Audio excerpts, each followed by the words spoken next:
بسم الله الرحمن الرحيم. الحمد لله رب العالمين، والصلاة والسلام على أشرف الأنبياء وخاتم المرسلين محمد وعلى آله وصحبه وسلم. ربنا هب لنا من لدنك رحمة وهيئ لنا من أمرنا رشدا. ربنا أرنا الحق حقا وارزقنا اتباعه وأرنا الباطل باطلا وارزقنا اجتنابه. ربنا اغفر لنا ولإخواننا الذين سبقونا بالإيمان ولا تجعل في قلوبنا غلا للذين آمنوا ربنا إنك رؤوف رحيم آمين. خوش حالم كلا درسي شدي كذا بخزمتان دقم ولا شرح عقيدة طحاوي وخواي پروردگار بخات ترازوي حسنات من وترازوي ساكا كان ماني في قرصك إن شاء الله تعالى. براني برز لدرسي رابردو لسر أو فقريك فرمي وكل دعوة النبوة بعده فغي وهوى. دوسي ملاحظم هن دقرمو سري يكميان كلمي غي بيتسوانكي رشنا وكلمي هوا بيتسواني هدايا، يعني هر كسيك بدواي هدانا كوت بدواي صدكوي بدواي هوا دكويت. هدا بريتيا ل بيامي خواي پروردگار تبارك وتعالى كبيامي چي حقا خواي قورة تبارك وتعالى بپیغمبران ناردویەتی بۆی کە ئینسان لە کۆتوبەندی هەوا و ئارەزوەکانی خۆی ڕزگاری بێتن، چونکە ئەو هودایی کە خوا ناردویەتی بۆ هەموو خەڵکی سەرزەوی وەکو یەکە بەبێ فەرق و جیاوازی و لەگەڵ طەبع و حەز و ئارەزوەکانی ئینساندا دەگونجێتن ئەگەر ئینسان پێی وە پابەند بێتن. بەڵام ململانەی نێوان هەوا و هودا ئەوەیە کە هەوا حەزەکاتن کە ئەو ئینسانە پابەند نەبێتن بە هیچ لە ئەمر و فەرمانەکان، هەر شتێکی کە حەزی لێبێ هەر شتێکی کە ئارەزووی بکاتن جا هەموو سنوورەکان تێپەڕێنێتن، ئەوەش ئینسانی بە فەتاڕەت دەباتن. دەنا ئەسڵی هودای خوای پەروەردگار تەبارەک وتەعالە لەگەڵ فطرەتی ئینساندا دەقا و دەق یەک دەگرێتەوە و ئەو ئینسانە دەکاتە ئینسانێکی معقول، ئینسانێکی متەزین، ئینسانێکە هەم وەکو خودی خۆی ئیستیفادە لە خۆی بکە ئەو فترەی کە لەو دنیادا دەژی، هەم ماڵ و خاو و خێزان ئیستیفادەی لێ بکەن، هەم دەوروبەریش ئیستیفادەی لێ بکەن. ئەو جا تێبینیەکی دیکە برا بەڕێزەکانی خۆم لەسەر ئەو مسەلەی پێغەمبەرایەتی پێغەمبەر عەلەیهی سەڵات وسەلام و بەتایبەتیش لەسەر ئەو ئایەتەی کە خوێنمەوە لا نوفەرریق بەینە ئەحەدی من ڕوسولی. خەڵکێک ئەمڕۆ پەیدا بووە دەڵێ مادام خوای پەروەردگار دەفەرمێ لا نوفەرریق بەینە ئەحەدی من ڕوسولی کەواتە ئەمە بە دوای موحەممەد ناکەوین عەلەیهی سەڵات وسەلام، بە دوای عیسا دەکەوین، نەخێر بە دوای موسا دەکەوین، نەخێر بە دوای ئیبراهیم دەکەوین. جا پێداوەرە هەندێک ئەفکار و بیر و بۆچوون و سەیر و سەمەرە دەبیسی. تەبەنەوە گومانی تێدانی هەر کەسێک هیچ کەسێک بۆی نییە لە ئەگەر بیەوێ موسڵمان بێ و بەتەمای بەهەشت بێ دەبێ باوەڕی بە پێغەمبەر بێ عەلەیهی سەڵات وسەلام و بە دوای پێغەمبەر کەوێ عەلەیهی سەڵات وسەلام کە ئێستا لەو دەرسەی ئەمڕۆکە لە خزمەتیدا دەبی.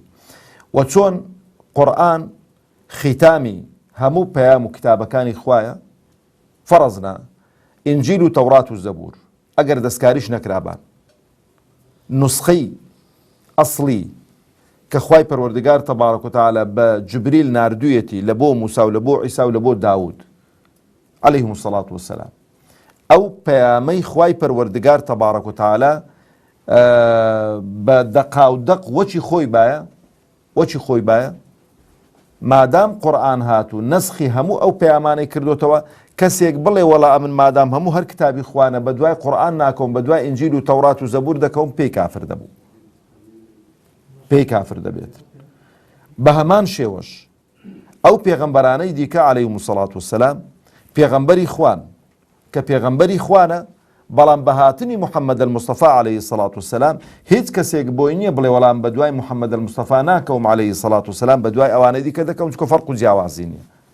جا دێمە سەر فەرق و جیاوازی لە کوێن دەرێنی، پێی کافر دەبێت. چۆن باوەڕت بە پێغەمبەرێک نەبێ ئەو پێغەمبەرانەی کە خوا ناوی داون لە قورئاندا، ئەوانەی کە پێغەمبەر عەلەیهی سەڵات وسەلام باسی کردوون لە فەرموودە سەحیحەکانی خۆت بڵێ وەڵا ئەمن باوەڕم پێ نینە، کابرا پێی کافر دەبێ. بە هەمان شێوەش بڵێ وەڵام مادام فەرق و جیاوازیان نێت قەیدێ من بە دوای موسای دەکەم عەلەیهی سەڵات وسەلام بە دوای عیسای دەکەم بە دوای پێغەمبەری ناکەم کابرا پێی کافر دەبێت. ئەی فەرق و جیاوازەکە لەکوێ دەرێکە خوای گەورە دەفەرمێ لا نوفەرق بەین ئەحەد من ڕوسولی مەسەلەی ئیمان پێهێنانە. ئینسانی ئیماندار نابێ فەرق و جیاوازی بکات لە ئیمان هێناندا بە هەموو پێغەمبەران. ئیمان هێنانت بە هەموو پێغەمبەران دەبی وەکو یەک بێتن. دەبێ هەمان بە پێغەمبەری خوا بزانی عەلەیهیمو سەڵات وەسەلام و ڕێز و حورمەتت بۆیان هەبێ و خۆشت بوێن و تەقدیریان بکەی و ئیمانت وە بێکەوە هەڵبژاردە و ئەفضەلیەتی بەشەریەتن. لەوەی نابی فەرق و جیاوازیان پێ بکەی. بەڵام لە مەسەلەی تەفاضولدا چێ لە چێ گەورەترە باسمان کرد ناگەڕێمەوە سەری. جاکەواتە ئەوانەی کە ئەو عەلەق و بەلەق و قسانە بۆ خۆیان دادەتاشن با بزانن کە هەم دنیایان و هەم قیامەتیشیان خەسیرە الدنیا والآخرة. ئەو لا نفرق بين أحد من رسولي لە بە دواکەوتن نییە. لەوەی نییە بڵێ بە کەیفی خۆ ئارەزومەند بێ کابرا تەشبیه نەبێ بچێتە بازاڕی چ دەکڕێ و چ دەباتەوە حەز و ئارەزوی پێ و پارەی دەبەرچێدا بێ. نا خوای پەروەردگار تەبارەک و تەعالە دوایین پێغەمبەری بۆ ناردوین بۆ بەشەریەت بۆ سەرزەوی و دوایین پەیامی بۆ ناردوین قورئانە بۆمان نییە نە لە قورئان دەرچین بۆ پەیامێکی دیکە نە بە دوای پێغەمبەرێکی دیکە کەوین عەلەیهی سەڵات وەسەلام کە بۆ فترەیەکی زەمانی تایبەت هاتوون پێغەمبەران عەلەیهیمو سەڵات وەسەلام. کە پێغەمبەر ئێستا باسی دەکا کە فەرق و جیاوازی پێغەمبەری ئێمە چێ لەگەڵ پێغەمبەرانی دیکە. پێغەمبەرانی دیکە بۆ قەومێک هات بوون بۆ گوندێک هات بوون بۆ عەشرەتێک هات بوون. پێغەمبەری ئێمە عەلەیهی سەڵات وەسەلام بۆ هەموو خەڵکی هاتووە و هەتا ڕۆژی دواییش بۆ فترەیەکی زەمانی مەحدود نەهاتووە. ئەوجا بینە سەر دەرسی ئەمڕۆ دەفەرمێ وهو المبعوث إلى عامة الجن وكافة الورى. پێغەمبەری خوا عەلەیهی سەڵات وسەلام خوای پەروەردگار ڕەوانەی کردووە ئەو پێغەمبەرە عەلەیهی سەڵات وسەلام بۆ هەموو وهو المبعوث إلى عامة الجن. لێرە جنۆکەی و پێش خستوون. پێغەمبەری خوا عەلەیهی سەڵات وسەلام خوای پەروەردگار بۆ جنۆکەکانیشی ناردووە عالەمی جن. طبعا هەر کەسێک باوەڕی بە عالەمی جن نەبێ بڵێ جنۆکەنینە پێی کافر دەبێ.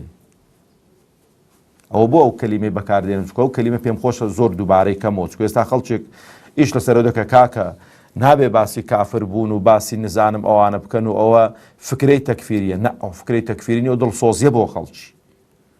ئەمڕۆ کابرا پێی بڵێ ئەگە خەلەلەکەی لەوێن دەرێ هەبێت چاچی کاتەوە و بە کافری نەگەڕێتەوە خزمەت خوای پەروەردگار. لەبەرەوە برا بەڕێزەکانم ئەو بابەتانە بابەتی هەستیارن. جارێ مەسەلەی عالەمی جن عالەمێکی سەربەخۆن مەخلوقن خوا خەڵقی کردوون مکەلەفن دەخۆنەوە هاوسەرگیری دەکەن منداڵیان دەبێ دەمرن موسڵمانیان هەیە کافریان هەیە و لەسەر زەویش لەگەڵ ئێمەدا دەژن. ئەوان ئێمە دەبینن ئەمە ئەوان نابینین. و تەئسیری جنۆکە لەسەر ئینسانەکان تەئسیریان هەیە بەڵام لەسەر چیە بەتایبەتیش دەبینی حاڵەتێکی نەفسی بۆ خەڵکێک دروستەکە تەلەبوز دەکات چ دەکە ئەوانە ناچمە سەر ئەو تەفاسیل و ئەوانە. ئەوجا ئایا جنۆکەکان پێغەمبەریان هەن؟ خوای گەورە پێغەمبەری ڕەوانە کردوون لە جنۆکەکان یان ئەو پێغەمبەرانەی ئێمە بۆ جنۆکەکان هاتوون؟ علەما ڕەحمەتی خۆیان لێبێ تەقریبەن زۆرینەی علەما لەسەر ئەوەن کە جنۆکە پێغەمبەریان نین بەس داعی و بانخوازیان هەن. ئەوجا لە ناو پێغەمبەرانیش ئەوە بە ئیجماعی علەما هەموو متفقن لەسەرەوەی بەو بەڵگە ئاەت و فەرمودانەی پێغەمبەری خوا عەلەیهی سەڵام کە پێغەمبەری خوا بۆ عالەمی ئینس و جن هاتووە. و لە ناو پێغەمبەرانی دیکەش عەلەیهیمو سەڵات وەسەلام ڕەئی بە قووەت ئەوەیە کە موساش عەلەیهی سەڵات وەسەلام بۆ ئەو جنۆکانەی لە سەردەمی خۆی بۆوانیش هات بێت و ئەو پەیامەی خوای پەروەردگاری پێڕاگەیان دەبن. ئەو جەبرا بە ڕێزەکانی خۆ وەکافەت الوەڕا کەلیمەی وەڕا یعنی ئەنناس و بۆ هەموو خەڵکی باسمان کرد ئینی ڕەسوول الله ئیلەیکم جەمیعا و بۆ فترەیەکی زەمەنی نەهاتووە. ئەوە نییە بڵێ وەڵا کاکە دینێک 1400 ساڵ کاکە ئەو دینەی 1400 ساڵ خوایەک ناردوویەتی کە ئەو خوایە زەمن لە کنەوی حیسابی بۆ ناکرێت. لەبەرەوە شەکە تەماشەی خیتابی قورئانی بکەن، خوای پەروەردگار بە ماضی زۆر باز دەکات.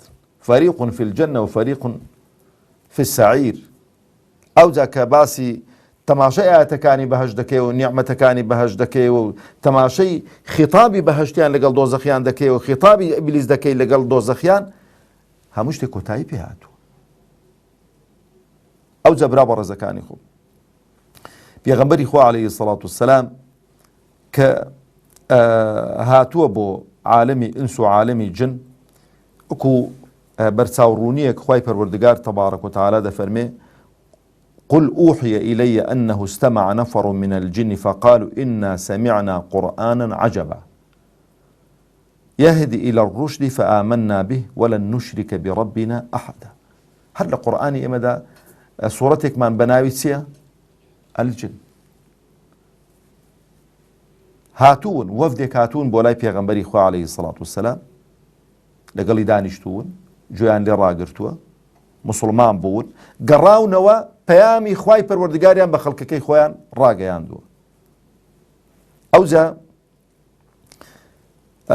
لە سوورەتی ئەحقافدا دەفەرمێ: وإذ صرفنا إليك نفرا من الجن يستمعون القرآن فلما حضروه قالوا أنصتوا فلما قضي ولوا إلى قومهم منذرين. خوای گەورە دەفەرمێ ئێمە کۆمەڵە جنێکمان هەڵبژاردو ناردمانە مەجلیسی تۆ لە لای تۆ دانیشتن ئەی محەممەد عەلەیهی سەڵات وسەلام کە گوێیان لە قورئان بوو. تەبەن برا بەڕێزەکانی خۆ، با پێتان بڵێم کاریگەرترین شێواز و ئوسلوبی دەعوە و بانگەواز بە قورئانە، بۆ چونکە قورئان کەلامی خوایە. بە تایبەتیش ئینسان بەڕاستی ئەگە بزانی معاملەیەکی تەندروستی لەگەڵ بکاتن، تەسیرێکی زۆر عەجایب بەجێ دێڵیتن. کە تەواو بوون چیان کرد؟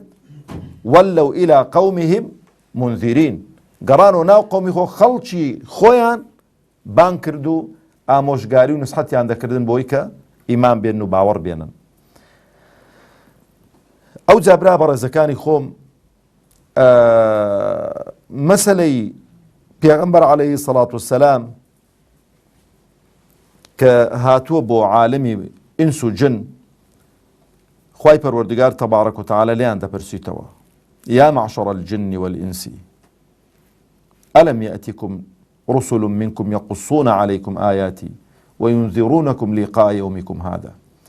لێرانە ئەو مەسەلەی ئەلەم یەئتیکم رسل منکم مەبەستی ڕوسولی جن، عولەما دەفەرمون ئەو داعی و بانگخوازانن کە لە مەجلیسی پێغەمبەر عەلەیهی سەڵات وسەلام گوێبیستی قورئان بوون و پەیامی خوای پەروەردگاریان بە خەڵکەکەی خۆیان ڕاگەیاندووە، بە خەڵکەکەی خۆیان ڕاگەیاندووە و ئیقامەی حوجە خوای پەروەردگار وای کردووە کە لە ناو جنۆکەکانیشدا واستە بەو داعی و بانگخوازانە ئیقامەی حوجە بکرێ بەسەر عالەمی جندا.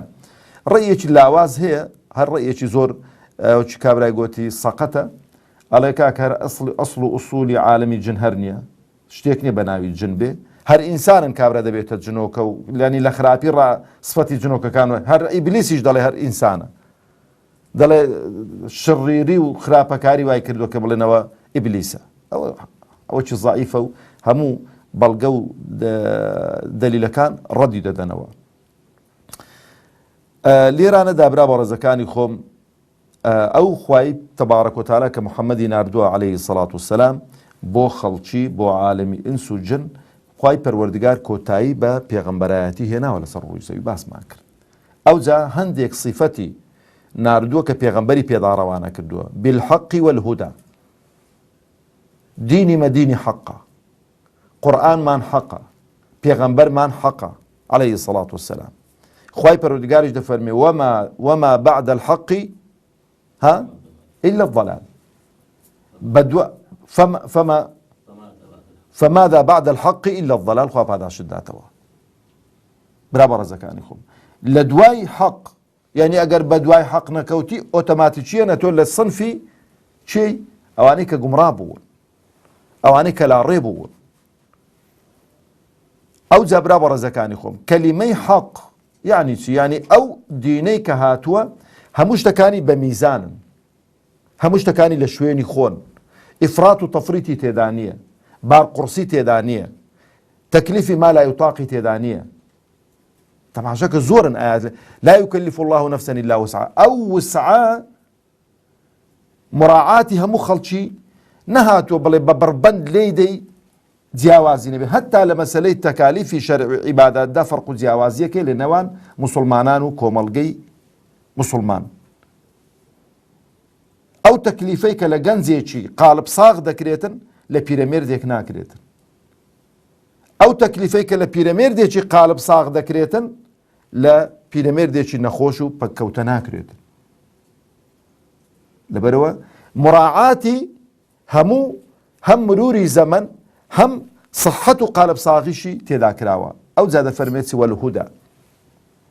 برا بەڕێزەکانی خۆم ڕێگایە کە ئینسان پێی بگاتە خوا، پێی ڕزگار بێ لە ئارەزوەکانی خۆمان بە دواکەوتنی شەریعەتی خوایە، بە دواکەوتنی قورئانە. هو الذي أرسل رسوله بالهدى ودين الحق. ئەو هودایە دەست بڵێ تێکەڵکێشە لەگەڵ چێ؟ لەگەڵ دینی حەق. لەبەرەوەش ئیمامی تەحاوی بە ڕەحمەت بێ هەستاوە ئەو کەلیماتانەی هەموو لە ئاەتەکان وەرگرتووە. برا بەڕێزەکانی خۆم کاتێک ئینسان لەو هودایی سوودمەند دەبێ کە دوو شتان بکاتن. یەک حەز و ئارەزوەکانی وەلانێ، دوو فەرق و جیاوازی نەکا لە نێوان قورئان و سونەتی پێغەمبەر عەلەیهی سەڵات وسەلام. هەر کاتێکی کابرا فەرق و جیاوازی کرد لە نێوان قورئان و سونەتی پێغەمبەری خوادا عەلەیهی سەڵات وسەلام لەو هودایە سوودمەند نابێتن، بەڵکو لەسەری قەرزدار دەبێتەوە. وەکو خەڵکێکە بووە لە قەدیم و لە ئێستاش تۆز ینی قلقلە وەکو خزمانی گەرمیانمان دەڵێن سەریان هەڵداوەتەوە، ئەو مەسەرەی کە ناویان لە خۆناوە قورئانی کە قورئان دژیانە دەیانەوێ لێرانەدا مەدخەلێک دروستکەن بۆ لێدانی شەریعەت و بۆ لێدانی پەیامی خوای پەروەردگار کە بڵێن وەڵای ئێمە ئەوەی لە قورئان داهات بێتن وەری دەگرینەوە کە لە قورئان دانەهات بێتن، ئەمە ئەومان نییە. یان لە فەرمودەکانی پێغەمبەری خوادا عەلەیهی سەڵات دەکا کە ئێمە ئەو حەدیثانەی کە متەواترن لەسەر سەری خۆمانیان، بەڵام لە مەسەلەی عەقائیددا ئێمە ئەو حەدیثانەی کە ئاحادن ئیشیان پێ ناکەین، ئەوەش ڕەت دراونەوە. لەبەرەوە ئەو جا دەفەرمێتی وبالنور والضياء. طبعا برا بەڕێزەکانی خۆم خوای پەروەردگار هەر پەیامەکەی خۆی بەنور لە قەڵەم داوە. فآمنوا بالله ورسوله والنور الذي أنزلنا. ئیسلام بینە بەر چاوی خۆ نورە، ڕۆشن کەرەوەیە. منهج و بەرنامە دەستکردەکان ظلوماتن. ئەگەر بتەوێت لەو ظلومات و تاریکاییانە ڕزگارت بێ، وەڵی دەبێ ئەو نورەت پێ بێ. وبالفعل ئەو نورەی کە ئەتۆ ئەمڕۆ لە دنیا ئیقتینای دەکەی و دەستی پێوە دەگری و گەشەی پێدەدەی، لە قۆناغ و مەرحەلەیەکی حەڕەساتی ڕۆژی دوایدا بەکارت دێتن، ئیستیفادەی لێ دەکەی. تاریکاییەکە کە هەر یەکێک لە ئێمە بە موسڵمان و غەیری موسڵمان و بە تایبەتی منافقەکان ئەلەوێن دەرێ دەبێ بەو نورەی دابڕۆن. لەبەرەوەش کاتێک کە دەگەنە ئەو تاریکایی منافقەکان ئەو جارەی دەبێ چونکە نورەکەیان کۆتایی پێدێت و نوریان نییە و نیفاقیانەوە کردووە، چ بە موسڵمانان دەڵێ انظرونا نقتبس من نوریکم. ڕاوەستن وەکو بڵێ تەشبیه نەبێ، دەبینی کابرا سیارەکەی لایەتی کوژاونەوە بە دوای سیارێکی دیکە بە لایەتی سیارێکی دیکە دەڕوات، دەڵێ کاکە لەسەرە خۆ بڕۆ بۆی کە من بە گوێرەی لایەتەکانی تۆ دادۆم، بەڵام لەوێن دەرێەوە نییە بڵێ وەڵا ئاگای لێ نییە با بە دوو نوری فڵان کەسی دابڕۆم. نوری ئیماندارانی فەرق و جیاوازی هەیە لەوێن دەرێ. چەند بۆ خوا سوڵحاوتر بین، چەند بۆ خوا ملکەتستر بین، چەند بۆ خوا مطیعتر بین، چەند قالب سووکتر بین لە تاعەت و عیبادەت و خواپەرستیەکاندا، نورەکەمان بە قووەتر دەبێت. وەکو بلاجکتۆری هەر هەموو ئەولاولایان هەمووی دەڕوات.